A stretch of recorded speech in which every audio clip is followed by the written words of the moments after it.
اب جس عورت کو طلاق ہو گئی ہے ان عورتوں کے احکام، والمطلقات، اور طلاق شدہ عورتیں، یتربصن بانفسہن، انتظار کرے گی اپنے بارے میں، ثلاثۃ قروء، 3 حیض تک۔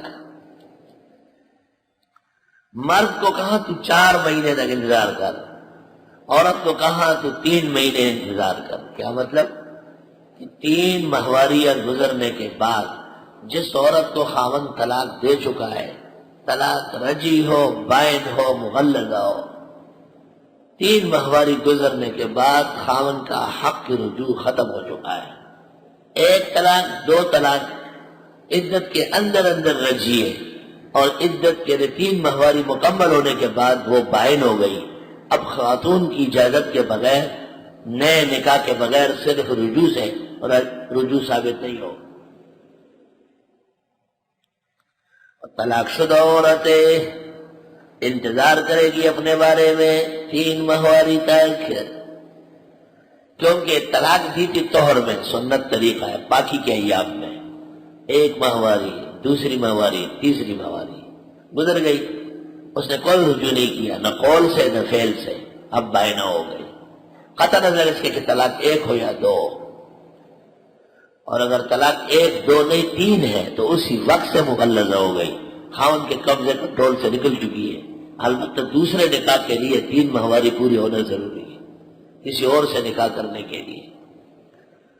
وَلَا يَحِلُّ لَهُنَّ، جائز نہیں عورتوں کے لیے، أَن يَكْتُمْنَ مَا خَلَقَ اللَّهُ فِي أَرْحَامِهِنَّ، کہ وہ چھپائے وہ جو پیدا کیا اللہ نے ان کے بچہ دانیوں میں۔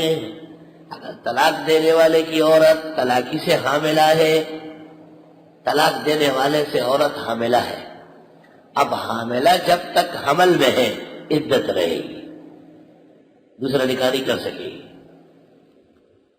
اگر طلاق کے بعد یا وفات کے بعد اس دن خاتون نے بچہ دیا، حضرت عمر کہتے ہیں کہ اس کو نہلایا جا رہا تھا اور اس دوران عورت نے بچہ دے دیا، فارغ ہو گا، فارغ ہو گا۔ وَأُولَاتُ الْأَحْمَالِ أَجَلُهُنَّ أَن يَضَعْنَ حَمْلَهُنَّ۔ اگر طلاق شدہ عورت کے پیٹ میں طلاقی خاوند کی طرف سے نطفہ ہے تو عورت ایک چال بازی کرتی ہے، وہ اس کو گرا دیتی ہے اور بس فارغ ہو گئی ہے۔ تو اللہ نے فرمایا جائز نہیں ہے عورتوں کے لیے کہ وہ چھپا لے وہ جو اللہ نے پیدا کیا ان کے بچہ دانیوں میں، وہ تو اللہ نے پیدا کیا، خاوند خود پیدا کر سکتا ہے کیا؟ ان کن یؤمن باللہ والیوم الآخر، اگر ہے ایمان رکھنے والی اللہ و آخرت پر، مسلمان عورت کے لیے جائز نہیں ہے کہ نطفہ چرائے، نطفہ چرانا مسلمان کا کام نہیں ہے۔ وَبُعُولَتُهُنَّ أَحَقُّ بِرَدِّهِنَّ، بعول جمع ہے بال کی، بال کہتے ہیں خاون کو۔ وَهَذَا بَعْلِي شَيْخًا، وَهَذَا بَعْلِي شَيْخًا، حضرت ابراہیم علیہ السلام کی بیوی سارہ کہتی۔ وَبُعُولَتُهُنَّ، بعول بال جیسے پختوں کے بتوئی میڑا، میڑا میڑا ہے، میڑا خاون کے علاوہ، خاون تو فارسی ہے، پشتو ہے، اردو ہے، خاون اور میڑا۔ مولانا عبدالقیوم چترال والا جو طالب توئی داستان مور میڑگان دی نظر پدشاہ تردالا میں دا میڑا جمع مڑونا دا میڑگان ندی، دا علو جمع علوگان سیدہ، خود میڑا جمع مڑونا دا میڑگان نو یارا تھا ڈیرا گرانا جمع دا نوزکی دیر فرنکار مڑونا۔